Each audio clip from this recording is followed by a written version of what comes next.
پہلی رکعت میں سورۃ الناس پڑھ لی تو کیا کریں؟ پہلی رکعت میں سورہ ناس پڑھی تو دوسری رکعت میں کون سی سورت پڑھیں گے؟ نیز اگر وتر کی پہلی رکعت میں سورہ فلق اور دوسری میں سورہ ناس پڑھی تو تیسری میں کون سی سورت پڑھیں گے؟ محمد سالم صاحب انڈیا سے۔ محمد سالم صاحب، صحیح سالم بات تو یہ ہے کہ ترتیب سے سورتیں پڑھا کریں، ترتیب سے، جیسے پہلی رکعت میں سورہ فلق تو دوسری میں سورہ ناس۔ لیکن اگر کسی نے اس کی ترتیب کے خلاف بھی کر لیا تو کوئی گناہ نہیں ہے، خاص طور پہ جب بھولے سے ہو جائے۔ تو اگر کسی نے بھولے سے پہلی رکعت میں سورہ ناس پڑھ لی ہے تو بہتر تو یہ کہ دوسری میں بھی سورہ ناس ہی پڑھے، لیکن اگر وہ سورہ فلق بھی پڑھ لیتا ہے تو بھی ٹھیک ہے، بہتر یہ ہے کہ سورہ ناس دوبارہ ریپیٹ کر لے اگلی رکعت میں۔ اور اگر وتر کی پہلی رکعت میں سورہ فلق اور دوسرے میں سورہ ناس پڑھی تو تیسری میں سورہ ناس پڑھ لے، دوبارہ پڑھ لے، نہیں تو قل ہو اللہ پڑھ لے دوبارہ، تو اس میں کوئی ایشو نہیں ہے، بہتر ہے ترتیب سے پڑھیں۔ اگر غلطی سے ترتیب آگے پیچھے ہو گئی تو بھی کچھ نہیں ہوتا اس سے۔ علی ارشد صاحب نے سیالکوٹ سے پوچھا ہے کہ سورہ فاتحہ کے بعد سورت ملانا بھول گئے، سورہ فاتحہ کے بعد سورت ملانا بھول جائیں تو کیا کریں؟ جناب علی ارشد صاحب، سورہ فاتحہ کے بعد اگر آپ فوراً رکوع میں چلے گئے اور آپ کو یاد آیا، رکوع میں یاد آیا کہ میں نے سورت نہیں ملائی ہے، تو آپ رکوع سے کھڑے ہو جائیں، سورت ملائیں، دوبارہ رکوع کریں اور آخر میں سجدہ سہو بھی کریں۔ اور اگر رکوع میں یاد نہیں آیا، سجدے تک پہنچ گئے، آپ کو یاد ہی نہیں آیا، تو اب کیا کرنا ہے آپ نے؟ فرض نماز کی اگر پہلی 2 رکعتوں میں آپ سورت بھولے تھے تو تیسری رکعت میں آپ سورت ملا لیں، سورہ فاتحہ کے بعد سورت ملائیں، ٹھیک ہے نا؟ تیسری میں نہیں یاد آیا، چوتھی میں ملا لیں اور آخر میں سجدہ سہو بھی کریں، یہ مسئلہ ہے اس میں۔ اور اگر بالکل ہی بھول گئے آخر تک اور اتحیات میں آخر میں یاد آیا تو صرف سجدہ سہو سے بھی نماز ادا ہو جائے گی۔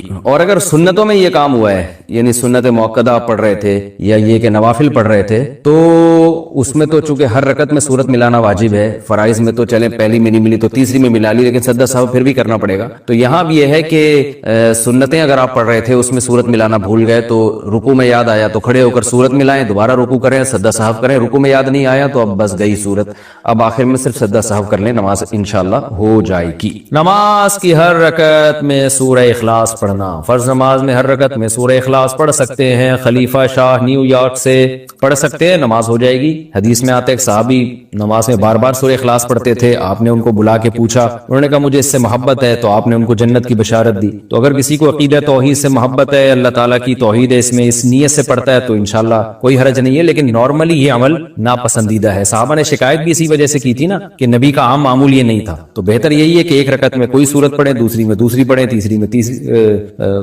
سنتیں پڑھ رہے ہیں تو تیسری میں کوئی اور سورت، بہتر یہی ہے۔ کبھی کبھار اگر ہو جائے تو کوئی حرج نہیں ہے۔ نماز میں سورتیں پڑھنے کی کیا ترتیب ہے؟ نماز میں سورت پڑھنے کی ترتیب بتا دیں، کس ترتیب سے سورتیں پڑھنی چاہیے؟ اہلیہ ساجد انڈیا سے۔ دیکھیں، نماز میں سورتیں اسی ترتیب سے پڑھنی چاہیے جس ترتیب سے قرآن مجید میں لکھی ہوئی ہیں۔ جو سورت پہلے لکھی ہوئی ہے وہ پہلی سورت میں، جو بعد میں لکھی ہوئی ہے وہ بعد میں۔ جیسے آپ پہلے رکعت میں آپ قل ہو اللہ پڑھ لیں اور دوسری میں الم ترا پڑھ لیں تو یہ بہتر نہیں ہے، کراہت ہے، اس میں مکروہ ہے، ناپسندیدہ ہے۔ نماز بہرحال ہو جائے گی اور کوئی کبیرہ گناہ بھی نہیں ہے، کوئی ایسا بھی نہیں ہے کہ کچھ سخت گناہگار ہوں گے۔ بہتر یہ ہے کہ جو مصحف عثمانی میں جس ترتیب سے قرآن لکھا ہوا ہے تو صورتیں بھی اسی ترتیب سے پڑھنی چاہیے۔ ہاں، پہلی میں الم ترا پڑھ لی، دوسری میں قل ہو اللہ، تو یہ ٹھیک ہے، لیکن یہ کوئی فرض واجب نہیں ہے۔ اگر کسی نے غلطی سے ایسا کر لیا کہ پہلے بعد والی پھر پہلے والی تو بھی ٹھیک ہے، اس میں کوئی گناہ نہیں ہے۔ عصر سے پہلے نفل نماز کا حکم، عائشہ صاحبہ نیو یارک سے پوچھتی ہیں، عصر سے پہلے نفل نماز پڑھ سکتے ہیں؟ پہلے جتنی چاہے پڑھے، بعد میں نہیں پڑھ سکتے۔ عصر کی نماز کے بعد نفل پڑھنا جائز نہیں ہے۔ ہاں، قضاء عمری پڑھ سکتے ہیں، یہ کوئی اور قضا نماز ہو جائے تو وہ پڑھ سکتے ہیں، لیکن نوافل عصر کے بعد نہیں پڑھ سکتے، پہلے جتنے چاہے پڑھیں۔ نماز میں آنکھ بند کرنا جائز ہے؟ کیا نماز میں آنکھ بند کر سکتے ہیں اور کتنی دیر تک؟ عابد خان سعودی عرب سے۔ نماز میں آنکھ بند کرنا مکروہ ہے، ناپسندیدہ ہے، کیونکہ نبی صلی اللہ علیہ وسلم ہمیشہ آنکھیں کھول کے نماز پڑھتے تھے، تو اس لیے بہتر یہی ہے کہ نماز میں آنکھ کھول کے نماز پڑھیں آپ۔ اندھیرے میں نماز پڑھنے کا حکم، اندھیرے میں نماز پڑھنا ممنوع ہے یا نہیں؟ عثمان غنی آئر لینڈ سے۔ کوئی ممنوع نہیں ہے، پڑھ سکتے ہیں۔ کسی نے امانت دی اور ڈاکو نے لوٹ لی تو لوٹانے کا کیا حکم ہے؟ ایک دوست نے مجھے کچھ رقم کہیں پہنچانے کے لیے دی، ایئرپورٹ سے گھر جاتے ہوئے مجھے لوٹ لیا گیا۔ کراچی کس سے لگ رہا ہے، لیکن یہ ہیں تو سعودی عرب کے۔ سعودی عرب میں نہیں ہوا ہوگا، یہ آپ کے ساتھ کراچی میں ہوا ہوگا۔ خیر، اب اس رقم کو لوٹانے کے بارے میں کیا حکم ہے اور بہتر کیا ہے؟ جزیل احمد صدیقی سعودی عرب سے۔ جزیل احمد صاحب، اگر آپ کو کسی نے امانت دی تھی اور واقعی ڈاکو نہیں لوٹی ہے تو پھر آپ پر وہ امانت لوٹانا لازم نہیں ہے۔ کسی کے پاس بھی جب امانت رکھوائی جائے نا تو اس کے اپنے کسی قصور کے بغیر اگر وہ ضائع ہو جائے تو پھر اس پر لوٹانا واجب نہیں ہے۔ ہاں اس طرح سے اس نے وہ امانت رکھی کہ ضائع ہونے کا خطرہ تھا، مثال کے طور پر لاکر کے بغیر باہر ہی ڈال دی اس نے، اور خطرہ ہے کہ چور لے جائے گا، تو پھر اس کا مطلب پھر یہ ذمہ دار ہوگا کیونکہ اس نے کوتاہی کی ہے۔ اس نے اگر اپنی طرف سے کوتاہی نہیں کی اور ڈاکوؤں نے لوٹ لیے تو پھر اس پر لوٹانا لازم نہیں ہے۔ اب اگر آپ وہ پیسے یوں کرتے ہوئے جا رہے تھے، ڈاکوؤں کو دعوت دے رہے تھے، تو پھر تو آپ قصوروار ہوں گے، آپ پر لوٹانا لازم ہوگا، لیکن آپ نے بیگ میں رکھے تھے، جیب میں رکھے تھے، جہاں بھی سیف جگہ پہ رکھے تھے، پھر ڈاکوؤں نے لوٹ لی تو اب آپ پر لوٹانا کچھ بھی لازم نہیں ہے۔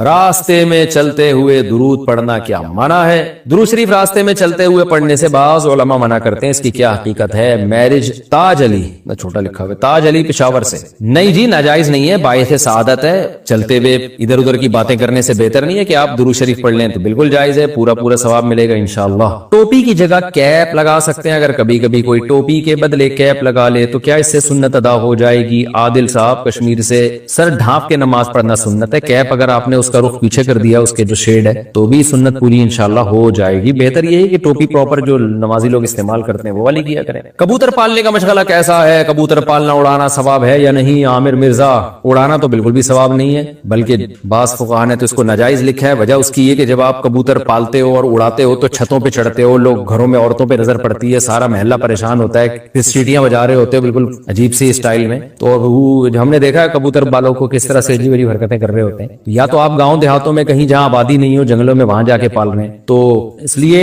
اڑانا جو ہے نا یہ تو بالکل صحیح نہیں ہے، مکروہ، سخت ناپسندیدہ کام ہے، چھتوں پہ چڑھنا پڑتا ہے، اس کے لیے بے پردگی کا خطرہ، بد نظری کا خطرہ ہوتا ہے، اور وقار کے بھی خلاف ہے انسان کے۔ باقی اگر گھر میں ویسی پالے ہوئے چھتوں پہ سیٹیاں بجا کے اڑاتا نہیں ہے تو وہ ایک جانور ہے، حلال جانور ہے، پال سکتے ہیں، ثواب تو نہیں ہے لیکن جائز ہے۔ بعض لوگوں کا تو بزنس ہے، تو بزنس کی نیت سے تو بہرحال جائز ہے پالنا، اور بزنس تو کسی اگر نیت اچھی ہو تو بزنس میں ثواب بھی ملے گا۔ نیت کیا ہے کہ نبی صلی اللہ علیہ وسلم نے فرمایا جس نے تجارت کی تاکہ لوگوں کے سامنے ہاتھ نہ پھیلائے تو صلہ رحمی کرے، تو آپ صلی اللہ علیہ وسلم نے اس پہ خوشخبری سنائی ہے کہ ایماندار تاجر قیامت کے دن پیغمبروں کے ساتھ ہوگا۔ تو تجارت کے لیے پالا ہے یا ویسے ہی شوقیہ پالا ہوا ہے تو بھی ٹھیک ہے، لیکن میں مشورہ لوگوں کو یہ دیتا ہوں جب بھی جانور پالے ضرور جانور، لیکن دو چیزوں کا خیال کریں۔ نمبر ایک، جانور حلال ہو، کتے بلی پالنا شریعت میں پسندیدہ کام نہیں، کتا تو بالکل ہی ناجائز ہے، بلی پال سکتے ہیں لیکن وہ بھی کوئی زیادہ شریعت میں اس کو اپریشیٹ نہیں کیا گیا، تو بلکہ بلی کی آمدن کو بھی ناپسندیدہ قرار دیا گیا ہے۔ تو پہلا کام تو یہ کہ حلال جانور پالیں۔ دوسرا، وہ جانور جس کا قوم کو اور آپ کو فائدہ ہو۔ مرغی ہے، انڈے دیتی ہے، کل اس کو ذبح کر کے کھا بھی سکتے ہیں۔ بکری ہے، بچے دے گی، دودھ دے گی، نسل بڑھے گی، گوشت سستا ہوگا بکرے کا، تو اس طرح کی چیزیں پالیں جس سے آپ کو بھی فائدہ ہو اور قوم کو بھی فائدہ ہو۔ تو باقی جائز ناجائز کی بات نہیں کر رہا، کوئی بھی حلال جانور پالے جائز ہے، لیکن بہتر یہی ثواب ان جانوروں میں ملے گا جن کا قوم کو فائدہ ہے، ان جانوروں کو پالنے میں آپ کو ثواب ملے گا۔ اس میں اللہ تعالیٰ کا ارشاد ہے وَمَنْ أَعْرَضَ عَنْ ذِكْرِي، جو بھی میری یاد سے اعراض کرے گا یعنی مجھے یاد نہیں رکھے گا، فَإِنَّ لَهُ مَعِيشَةً ضَنْكَ، اس کو ایک ایسی زندگی ملے گی جو بہت تنگ ہوگی۔ اللہ تعالیٰ نے اس آیت میں وہ لوگ جو اللہ کی یاد سے، اللہ کے ذکر سے اعراض کرتے ہیں ان کے بارے میں وعید سنائی ہے کہ انہیں زندگی تنگ ملتی ہے، تنگ۔ اس آیت کا جو سیاق و سباق ہے وہ حضرت آدم علیہ السلام کا دنیا میں بھیجنا، مٹی سے بنانا، ان سے پھر ایک غلطی ہوئی تو اس غلطی کی پاداش میں جنت سے نکالنا، اور پھر اللہ نے جب آدم علیہ السلام کو دنیا میں بھیجا تو اللہ نے ان سے فرمایا کہ اب یہ اعلان آپ آئندہ آنے والی نسلوں کو سنا دیں۔ دیکھیں جب کوئی کہیں سے ہجرت کر کے آتا ہے تو اس کی کوئی ریزن ہوتی ہے نا۔ ہمارے باپ دادا ہندوستان سے ہجرت کر کے آئے، جب پاکستان بنا تو ہم پوچھتے ہیں کیوں آئے بھائی، وہیں رہتے، تو جواب کیا ملتا ہے؟ بھائی ایک ملک چاہیے تھا جس میں ہم اسلام کے مطابق آزادی کے ساتھ اپنی زندگی بسر کر سکیں۔ پھر جب ہمیں اسلام نہیں ملتا تو سوال پیدا ہوتا ہے پھر ہمیں اپنی زمینیں چھوڑنے کی، جائیدادیں چھوڑنے کی ضرورت کیا تھی؟ یہ ہوتا ہے نا سوال۔ بھئی ایک کام کیا، اس کا آؤٹ پٹ نہیں نکل رہا تو سوال ہوتا ہے کہ وہ کام پھر غلط کیا گویا، کرنا ہی نہیں چاہیے تھا۔ تو یہ سوال تبھی اکثر یہ سوال اٹھایا جاتا ہے، بھئی جب پاکستان اسلام کے نام پہ بنا تھا تو اسلام کیوں نہیں ہے، کیوں نہیں ہے؟ تو حکومت کے پاس ان چیزوں کا جواب نہیں ہوتا۔ اب اگر حکومت یہ جواب دے کہ اسلام کے نام پہ بنا ہی نہیں تھا، یہ بھی غلط ہو جائے گا۔ اگر یہ جواب دے کہ بنا تو اسلام کے نام پہ تھا مگر غلطی ہو گئی تھی، اب ہم اس کو سیکولر بنانا چاہتے ہیں، تو یہ جواب صحیح ہوگا۔ واہ بھائی، لاکھوں لوگ شہید ہو گئے، اب آپ کہہ رہے ہو کہ غلطی ہو گئی۔ وہ جیسے ہے نا، ایک آدمی نے ایسے اپنے بازو نا ایسے جیسے باڈی بلڈر ہوتے ہیں نا، ایسے دکھائے اور کسی مشہور بلڈر کا نام لیا اور کہا آئی ایم فلاں، کوئی بلڈر ہوگا بڑا۔